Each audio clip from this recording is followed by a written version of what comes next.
If you'd like to take a seat, we are back in the book of Daniel.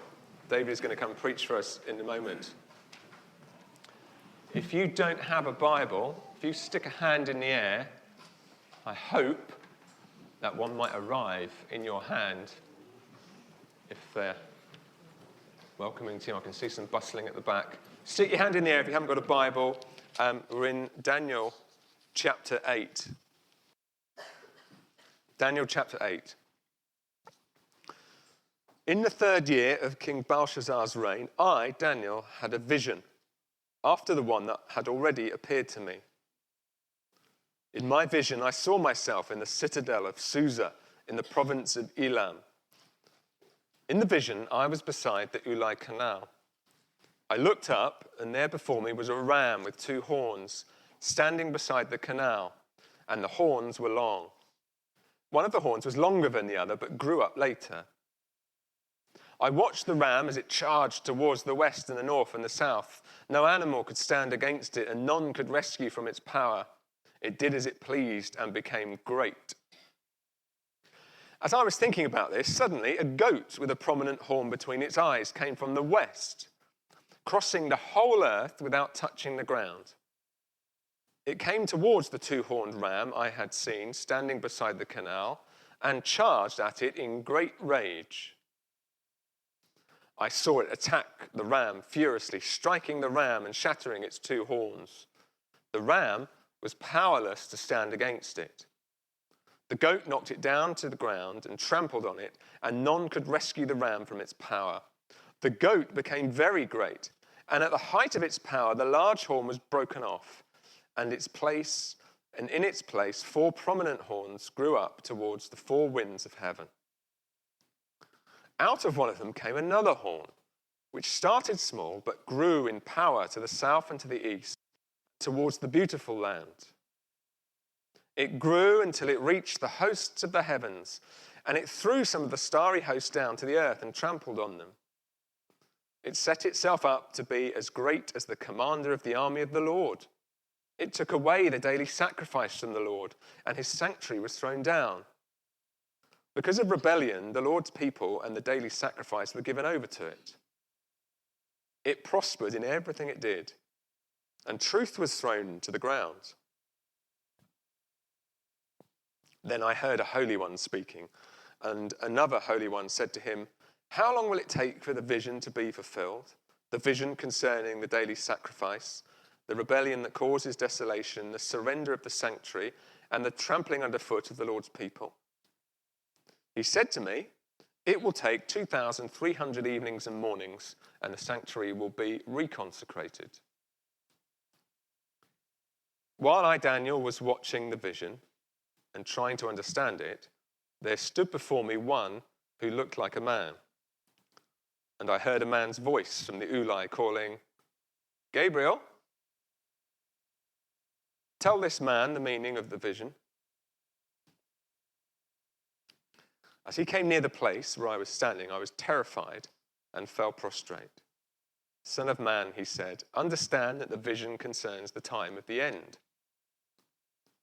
While he was speaking to me, I was in a deep sleep with my face to the ground. Then he touched me and raised me to my feet. He said, "I'm going to tell you what will happen later in the time of wrath, because the vision concerns the appointed time of the end. The two-horned ram that you saw represents the kings of Media and Persia. The shaggy goat is the king of Greece, and the large horn between its eyes is the first king. The four horns that replaced the one that was broken off represent four kingdoms that will emerge from his nation, but will not have the same power. In the latter part of their reign, when rebels have become completely wicked, a fierce-looking king, a master of intrigue, will arise. He will become very strong, but not by his own power. He will cause astounding devastation and will succeed in whatever he does. He will destroy those who are mighty, the holy people. He will cause deceit to prosper, and he will consider himself superior. When they feel secure, he will destroy many and take his stand against the prince of princes. Yet he will be destroyed, but not by human power. The vision of the evenings and mornings has that has been given you is true. But seal up the vision, for it concerns the distant future. I, Daniel, was worn out. I lay exhausted for several days. Then I got up and went about the king's business. I was appalled by the vision. It was beyond understanding.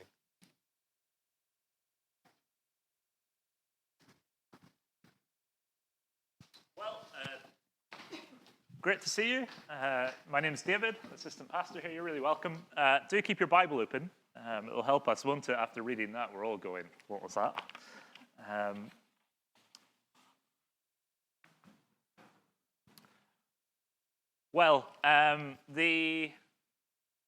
We're about halfway through Daniel, and the language has changed. Okay, so in chapter 1, it's Hebrew. In 2 to 6, including that section we read last time of 7, including 7, sorry, it's Aramaic, so it's the language of the day. It's a bit, I guess you would say it's a bit like English. All over the world, all over the known world, people are speaking it. And now the language has changed again. It's changed to Hebrew because God is now speaking to his people, all right? Okay, so so there's that sense in which the language has changed, the genre has changed quite obviously, right? At the beginning we were reading, and it was a history book, and we could understand it. It was full of those stories that we'd grown up with, and now it's got all this weird stuff. And so the genre has changed. And so it's now this kind of strange thing called apocalyptic literature. Okay, it's apocalyptic literature. And it was really helpful, wasn't it? Because 2 weeks ago, when Matt kind of introduced us to chapter 7, where all this apocalyptic literature begins, he said it's like real truths conveyed in surreal ways.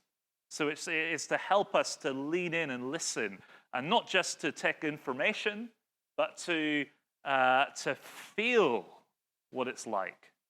Okay, and so we were thinking about that, and so those have changed. So the language and the genre, but the purpose of Daniel has not changed.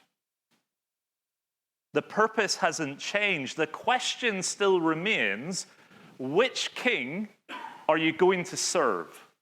Which king are you going to serve, right? And so you'll remember in chapter 7, we had this strange. Oh, I must have got rid of the picture. Never mind. We had this strange vision, didn't we? As Daniel saw these four monsters, right? And they were pictures of the coming of different kingdoms. And what we kind of had at that last fourth kingdom was that by the time each monster passed, it was stranger than the last. But that fourth monster was a type. So it wasn't just one kingdom, but it was a bit of a reflection of between here and the end of history, is that there are all going to be kingdoms that look like this. But at the end was this picture of the Ancient of Days who exercises judgment over these kingdoms who reject God and reject his word and reject his son, reject the true king. And at the end of it all was this Son of Man who was raised up because the Son of Man is establishing his kingdom. And so it's almost like in chapter 7, it's like you get your camera and it's like God gives you a panoramic view. Okay, he takes a panoramic picture. So from where Daniel is in the story to the end of history when Jesus is in his kingdom and all of his people are there, right? You've got this panoramic view of all of history. That was in the first year of Belshazzar's reign, okay? This time, in chapter 8, it's actually going to be much more narrow because he's going to give us God's giving a picture to Daniel, but it is now no longer all of history. It's now an actually quite small period of time in history, about 500 years of history. The immediate picture, okay? Daniel, this is what's going to happen to you and to the people. And it's not just an information game. It's actually that God's giving you his view of history. And so you'll remember as we read about that famous story in Daniel. You can catch up on these on the podcast if you missed it. It's on Spotify.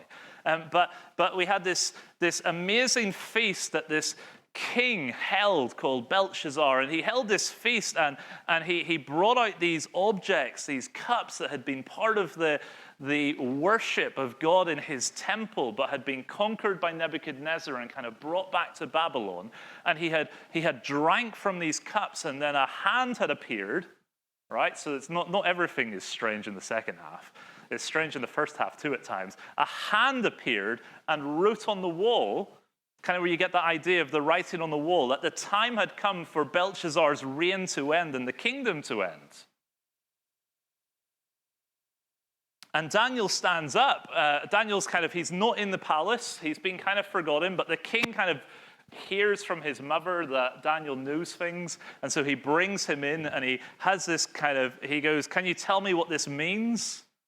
And Daniel is courageous and tells him what it means. He says, don't worry about giving me fancy titles, don't worry about giving me fancy clues. To be honest, you're not going to have them by the end of the night, right? That's exactly what happens. Go and read. But where is God getting that? Where is Daniel getting that courage? Where is Daniel getting that courage? We said last week, Simon said this really helpful thing, that to encourage one another is to kind of plant courage into the person beside you, right? To kind of plant courage in. And God is planting courage into Daniel, and he's doing it through these visions. He's planting courage into Daniel, and he's doing it through these visions. Now, you might not think that, because every time Daniel has one of these visions, he's in big trouble. He's kind of like left going, what on earth is going on? But it's definitely going to happen, right? Because those stories at the beginning, those 6 chapters, are chronological. These chapters actually fit into the story that's already been. Okay, it helps to explain a little bit of what's been going on. So we've already been to the end of Belshazzar's reign. But in the last weeks, we brought back to the beginning of his reign, and now we're into the 3rd year of his reign. And so God is implanting courage in Daniel, and he's doing it through this weird and wonderful passage. Okay, so let's just continue together through both the vision and its interpretation. Okay, the message is going to be really clear, okay? For Daniel to know, he needs to know this, God's people need to understand this, that there is trouble ahead. Okay, there's trouble ahead. He says just there in verse 2, in my vision, I saw myself in the citadel of Susa in the province of Elam. In the vision, I was beside the Ula Canal, and I looked up, and there was the ram. Okay, so he's about 220 miles in this vision from Babylon. Okay, it's like southwestern Iran. It's, if you're familiar, everything that happens in the story of Esther happens in the place where Daniel is picturing himself. Everything that happens before Nehemiah moves to Jerusalem to rebuild the walls happens in Susa. Okay, so it's a significant. But there's a ram with 2 horns. And we're going, well, who's that? Thankfully, right? There's interpretation to this. Thankfully, God's going to tell us who it is, or Gabriel's going to tell us who it is, under instruction from God. And so the ram with 2 horns is that, well, who is it? Well, verse 20 tells us. It's the Medes and the Persians. You see, Babylon is going to fall. And it's going to happen in his lifetime. Actually, it's going to happen within the reign of the current king of the Babylonian Empire. And the ram has 2 horns, one that is smaller than the other. And that's that picture of, if you know any, you'll know that that the Medes and the Persians have a union together. They share a kingship, but the reality is that the Persians have dominance. And so the picture is of, well, there are 2 horns, but the Persian horn is dominant. And in verse 4, what do you see? You see that this ram that has conquered Babylon, this ram of two horns and one that's bigger, well, it's unstoppable. It's invincible. It did as it pleased, and it became great. And so it's a proud creature. If we've learned anything in the last 6 chapters of Daniel, it's that proud kings are humbled. Isn't that right? And so what happens? Well, there comes. Maybe you might know this guy. This is the most famous of the Persian kings. This is a man called Cyrus the Great. Okay, he produced what's known as the Cyrus cylinder, which is kind of like one of the earliest documents that might be kind of regarded as a document of human rights produced by a king. And so there's lots of really impressive things going on. But even in the pride, he gets humbled. Because you can't escape this bloody picture as 2 animals fight to the death as there's this hairy goat. And who is the hairy goat? Well, verse 21 helps us to understand that. Do you see? The shaggy goat is the king of Greece, and the large horn between its eyes is the first king. So it's the king of Greece. It's really clear, isn't it, that it's Alexander the Great. We'll see why that's true. Alexander the Great is from Macedonia. He wins his first major. There you go. He wins his first major battle at 18. He becomes king at 20.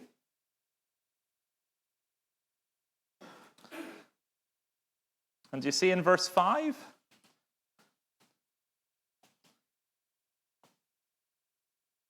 Suddenly a goat with a prominent horn between its eyes came from the west, crossing the whole earth without touching the ground. It's a picture of a goat that's kind of,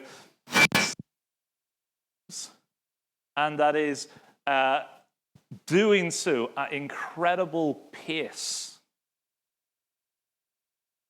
which fits the profile of Alexander the Great. I don't know if you know this, but Alexander the Great conquers a territory that's the scale.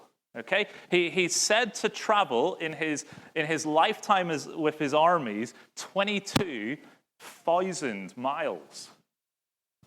22,000 miles as a moving army is unbelievable. It's amazing. And so he conquers vast amounts of territory. You'll see he conquers Babylon. He's one of the greatest generals in history. There's a famous battle where he's fighting the Persians, right? So this is this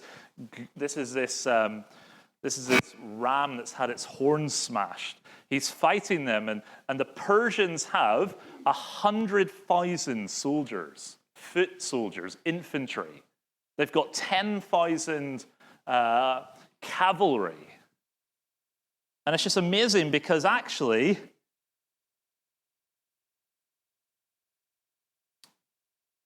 Alexander the Great only has 30,000, right? He has 35,000 soldiers, and he absolutely smashes an army of 110,000 soldiers. It's incredible. He has these military victories that are just absolutely incredible. And so Darius ends up fleeing, and the prize for Alexander is major Persian cities, one of which is Babylon.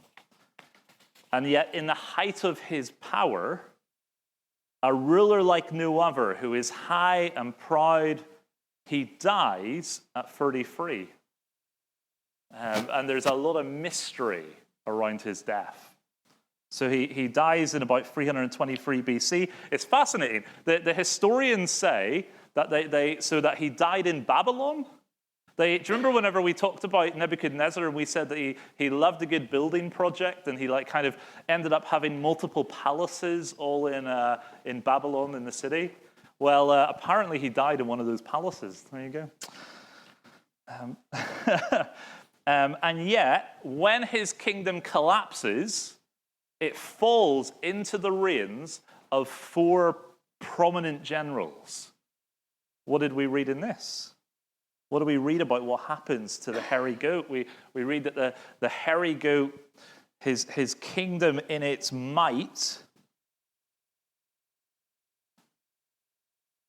the goat became very great, verse 8, but at the height of its power, the large horn was broken off, and in its place 4 prominent horns grew up towards the winds of heaven. And out of one of them came another horn, which started small, but grew in power to the south and to the east and toward the beautiful land. And most, everyone really, agrees that that little horn, is a man called Antiochus Epiphanes, okay? Antiochus Epiphanes, and he's it's really interesting. In verse 9, that language, okay? So that language in verse 9 about the beautiful land is the way in which the Old Testament very often describes Palestine. Okay, so Palestine is a beautiful land. You remember that in the at the very beginning of the Bible, it's talked about as a land flowing with milk and honey. If we go to Ezekiel, it's talked about as the beautiful land. And so he's got this kingdom, and the kingdom really stretches all of Iran, all of Persia, bits of Turkey, and then down to Jerusalem. And the kind of the border there is going to be with one of his 4 rivals who controls Egypt. And so he's got this territory. And verse 10 says that he has his focus of why we need to know about him is that he is going to be persecuting God's people. And so it uses language there, doesn't it, of verse 10. It says, it grew until it reached, so this is him, it grew until it reached the host of the heavens, and it threw some of the starry host down to the earth and trampled on them. That's just a poetic way in which Daniel is saying that from what I saw, this man, this king, he trampled on God's people, on Abraham's descendants. You remember? Abraham's descendants as numerous as the stars. He trampled on God's people. And it's very interesting because actually all of the focus here, if we were historians, we would not be spending very little time on this man. We'd all be kind of leaning into Alexander the Great. He's the one with this really exciting story, one of the maddest stories in all of history. But that's not what God's focus is, because God wants us to see this man who is going to persecute his people. Okay, so verse 11, this is him again, it set itself up to be as great as the commander of the army of the Lord. It took away the daily sacrifice from the Lord, and his sanctuary was thrown down. And so Antiochus, well, he sets himself up as a god, right? Epiphanes literally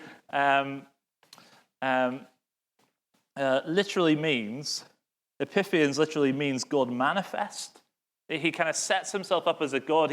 He's Hellenistic, so he's got that Greek background to him, of course, because he's come out of that empire that was established by Alexander. And he particularly is concerned about the stability of his empire. He's kind of, in verse 23, we'll see this. If you look in verse 23, it says, in the latter part of their reign, when rebels have become completely wicked, a fierce-looking king, a master of intrigue will arise.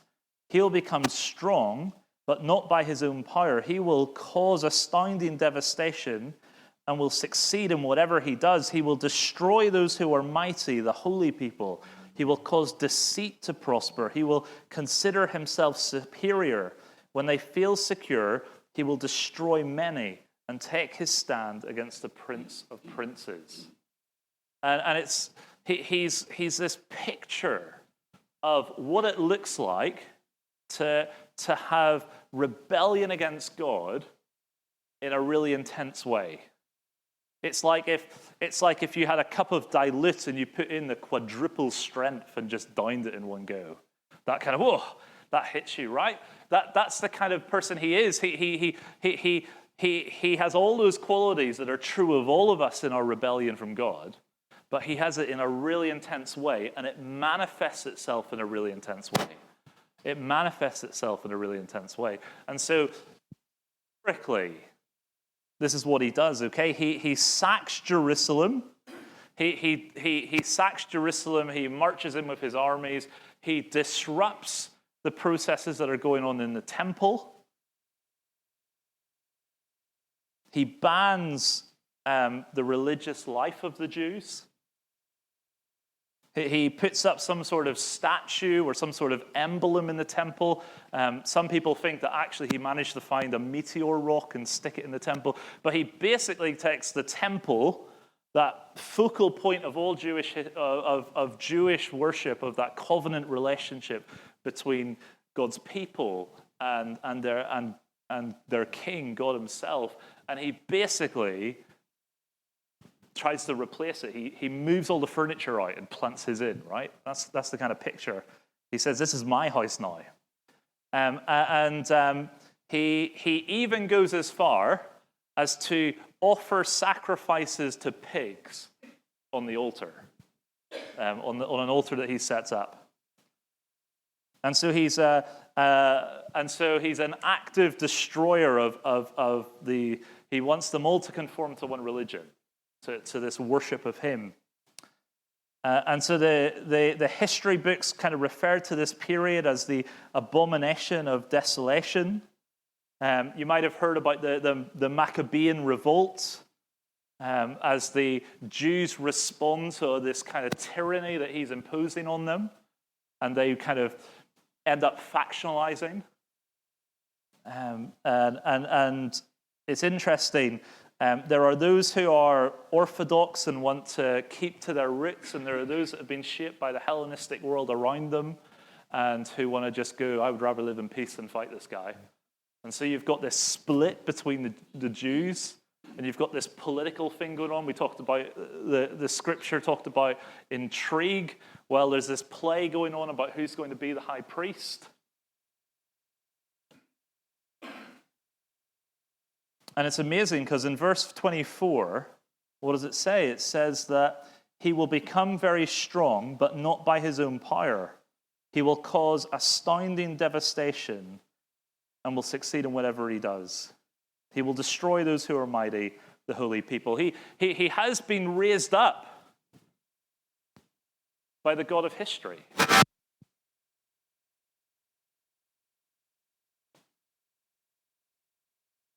And so why does God bring this? Okay, this is the question. Why does God raise this man up to persecute his people in this way?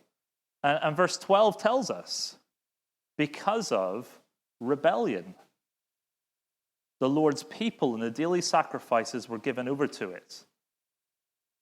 Because of rebellion. You see, it's true of the experience of Babylon, and it's going to be true of chapter 9 as well as we get there next week, is that actually Israel have a sin problem, don't they? Everything that's happened is because of a sin problem. And so what's going to happen is that it's because of Israel's rebellion. In Deuteronomy, in chapter 30 of Deuteronomy, there's a decision time. And Moses is talking to the people. He's preparing them for the promised land. And he says that God gives them a choice. They can serve him or they can serve themselves. basically. And he says, I put a choice before you. I give you a choice of life or death, of blessing or curse. And I say, choose life. And so for all of the Babylonian exile, it's this question of, well, they're going to have to know how to live beyond the exile.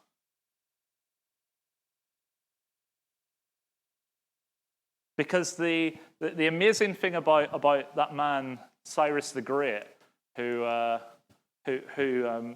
produced that document on human rights, is that he is the end of the exile. He sends the Jews home, those that want to go. He is the end of the exile. And so one of the things Daniel needs to understand is that once the people go back to the promised land, it is not going to be all rosy. It's not going to be all rosy.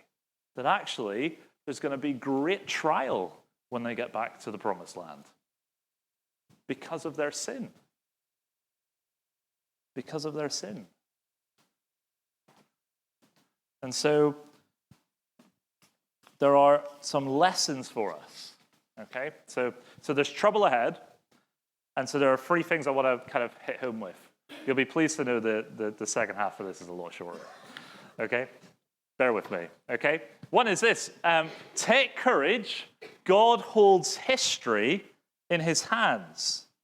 So the angels are speaking in verse 13, and they're going, what on earth is going on here? How long is God going to allow this to happen? Well, God knows the beginning from the end. Okay, God knows the beginning from the end. God holds history in his hands. He's not an... So he doesn't hold a history podcast. He is sovereign. Which means all that happens in history is under his rule.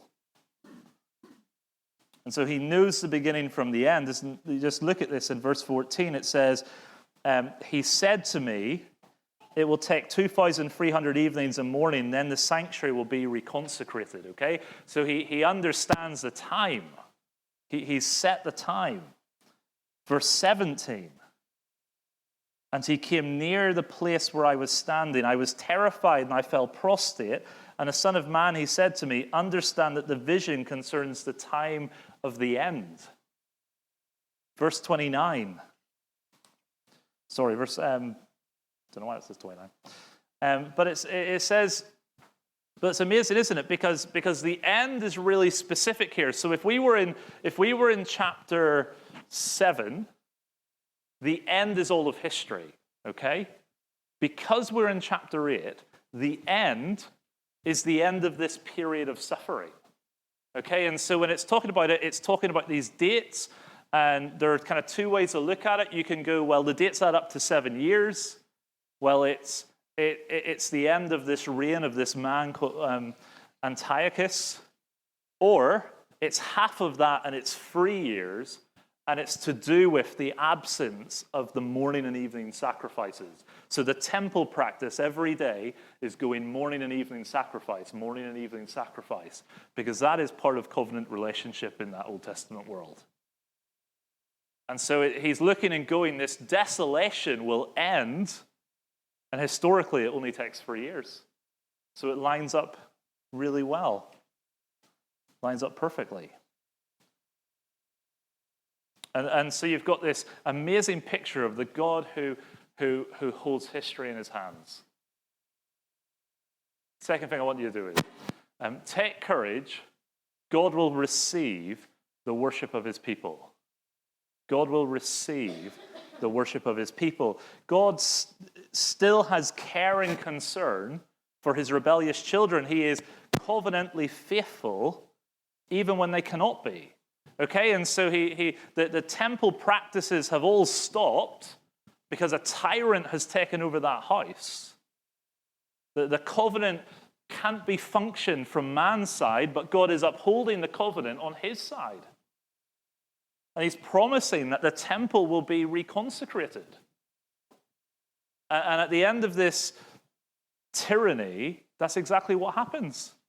In the history books, that's exactly what happens. The temple is reconsecrated. Actually, it leads to one of the most famous Jewish holidays that you might know, Hanukkah.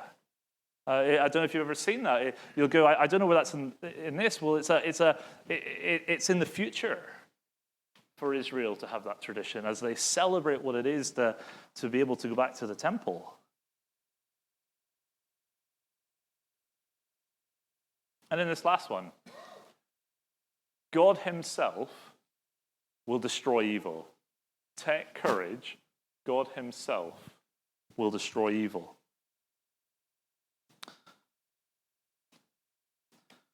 Antiochus dies. It's amazing when you read about him. Did you know that he had 306 armored elephants? That sounds like a pretty cool fact. 306 armored elephants. You kind of look and go, what is a bunch of rebellious, an uprising of rebels, of Jewish rebels going to do against a man who has 306 elephants, right? Apparently quite a lot. But Antiochus, well, he dies of disease. He dies of disease. But God has made these promises to Daniel in this vision. He holds history in his hand. God will receive the worship of his people. Hey, this is looking bad, but the temple is going to be reconsecrated again, and God will destroy the one who does the persecuting. He's going to judge the nations in the way that he promised in Daniel chapter 7. And so what is Daniel meant to do with this and us as well, right? Well, what's Daniel meant to do with this dream and us as well? Well, what do we see he does in 27? Probably all of our reaction. I, Daniel, was worn out. I lay exhausted for several days. He went to bed, right? Didn't he? He went to bed. He went, dear me, life is just, whoa. Here I am in the Babylonian Empire, and you're telling me that it's going to be 500 years of absolute madness because of the sins of the people, because we haven't learned our lesson, because we're going to go back to the promised land and be exactly the same. And he goes, I need to lie down. And so it's quite comforting, isn't it? It's quite comforting he doesn't quite get it. It's quite comforting that it hits him in that way. Okay? So he hides in his bed. He's alarmed. He's encouraged. And it's good to be uncomfortable with evil. Verse 26, what does he do? He tucks away the vision. The vision of the evenings and mornings that has been given you is true, but seal up the vision, for it concerns the distant future. So he tucks the vision away, that in the days that this is happening, God's people might be encouraged. God's people might have that courage that's been implanted into Daniel, implanted into them. And so you and I get to look at this and go, wow, God, we're not going through that, right? That's a particular time period in a particular place in history, but he's still the same God. He's still the one who is at work for his people and sovereign over history, who is, through Jesus, reconsecrating worship. We understand a little bit what it means for the temple to be destroyed and for God to rebuild it in Jesus. A vision to be tucked away in troubled days. And in verse 27 again, what does it say he does? Once he manages to get himself out of his bed, by God's mercy. Then I got up and I went about the king's business. I was appalled by the vision. It was beyond understanding. So you've got this incredible vision of kingdoms rising and kingdoms falling, of these difficult days for Daniel's people, for this promise that in the long term, God's going to do this incredible thing in establishing his kingdom, but there is so much road to travel. What does he do? He goes to work. He goes back to his job. He keeps calm and he carries on. Because that's what you have to do. right? He lives changed. He's never going to forget the vision he's had. But he cracks on with Monday morning because that's what he needs to do. And then the last thing.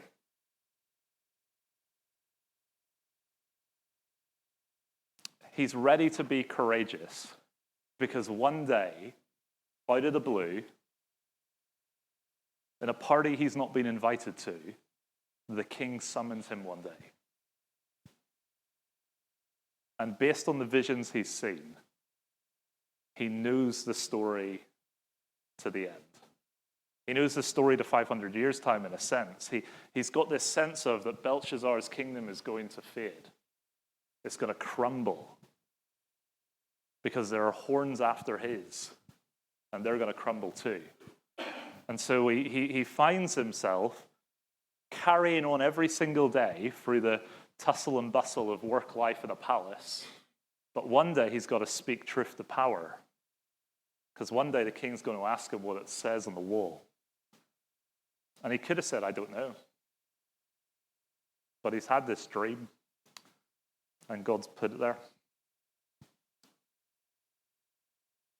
Now it's amazing, isn't it? Because in chapter 20, it's amazing because you think about this dream and all that's kind of happened, and it fits with what Jesus says.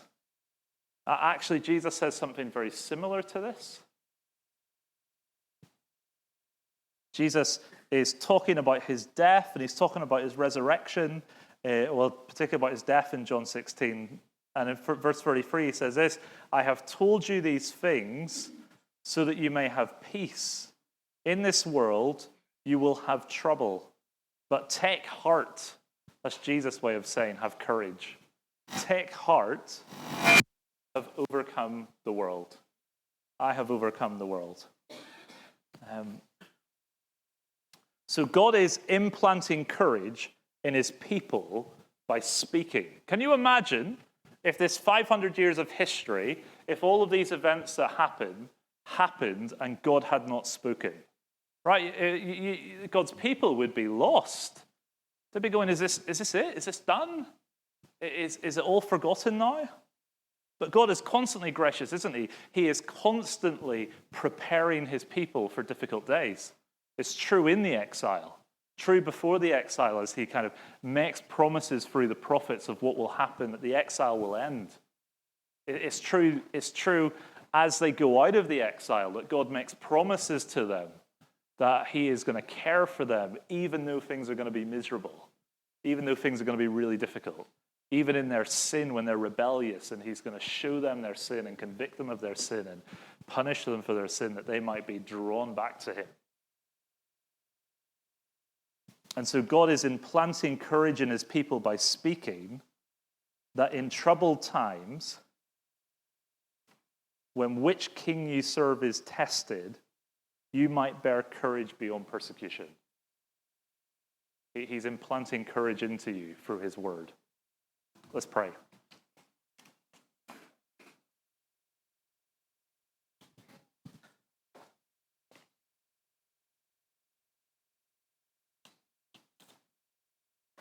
Father, we just want to thank you for how incredible it is that you are the God of history.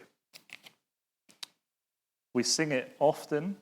We sing that you are the God of history. We've thinking last time about how you were the Ancient of Days. Nothing comes before you, and all of history is in your hands. And yet men through history have used the breath that you've given them, the strength that you've embodied them with, the wisdom and the brain power that they have been given by you, to reject you and to exalt themselves.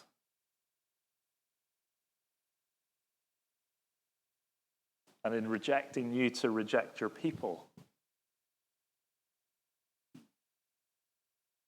We thank you for the courage you implant in your people through your word. We thank you for what Jesus said, that he has overcome the world.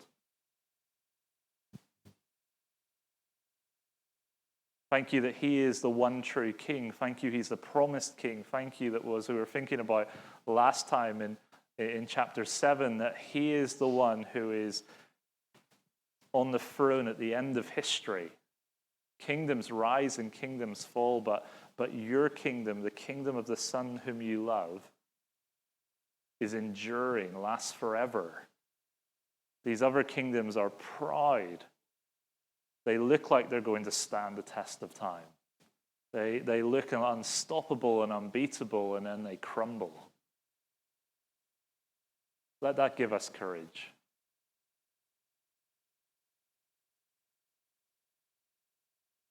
And so we worship in your name. Amen.